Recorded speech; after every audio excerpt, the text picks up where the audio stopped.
cross duck. Thomas had gone to the works to be mended, so the Fat Controller asked Duck to look after the branch line. Duck was delighted.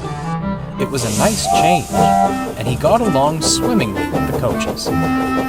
Percy was happy to see him again, and although Toby was grateful for the help, he found Duck to be rather opinionated. One morning, Toby was bringing trucks from the quarry. Bertie was approaching the road crossing, but to Toby's horror, he wasn't slowing down. The brakes came on, and both engine and bus shut their eyes. They just missed each other. When they met at the station, Bertie was most apologetic. "I'm sorry, Toby," he sighed. "I've got a new driver, you see. He seems to think I can beat you to the crossing." "That's all right," Toby smiled. "I just hope he doesn't put you in danger like that again." Duck arrived with Annie and Clarabelle. He heard everything. "Didn't your driver see the crossing gates, Bertie?" "There are no gates," Toby replied. "It's—" Duck gasped. "How can you run on a line with no gates? It isn't dignified. Otherwise, those road vehicles wouldn't know to stop." "I know when to stop, thank you," scowled Bertie. "It's for your safety as well as ours, Bertie," replied Duck. "Accidents cause problems for all of us. The Fat Controller needs to put up gates at once. You should have asked him to do so ages ago." Toby and Bertie said no more. "I don't believe it, Percy," said Duck.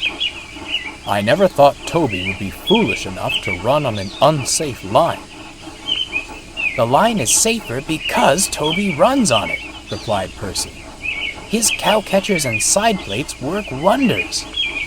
You needn't worry, Duck. If the Fat Controller thought gates were needed, he'd have put them up long ago." Duck was unconvinced. They were needed, in his opinion. Recently, one of the level crossings had been having issues with its gates. Sometimes they worked as intended. Others, they stuck, no matter how hard the signalman pulled the lever. There hadn't been any accidents, only headaches from the delays, and the engines took great care when they approached. Unfortunately, no one had warned Duck. The next morning, Duck was puffing happily along. The coaches sang quietly to each other, and Duck was pleased with himself. He passed a level crossing, its gates keeping traffic at bay. "Now that's the way," he thought, "just like a proper railway." At the troublesome crossing, the cars and trucks had passed safely through. A new signalman was on duty. He pulled the lever and went back to his coffee. He didn't notice the gates had stuck. Duck soon approached the gates, but he didn't worry. They'll open, he smiled. But they didn't. They're sure to open. They have to. Still, the gates stayed shut, and Duck was getting closer and closer. "Stop! Stop!" he cried.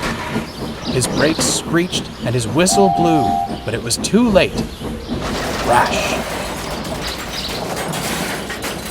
Duck sat on the crossing, remnants of the gate clinging to his front. "Oh dear," he blushed. There wasn't time to examine him. Traffic was building on either side of the crossing. Percy had to pull him to the next station. When they arrived, Toby and Bertie were there.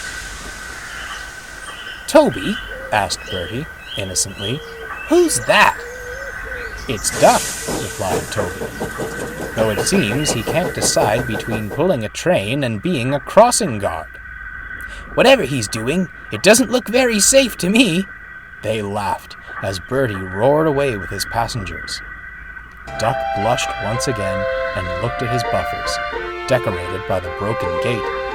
He wouldn't be making any remarks about safety for quite some time.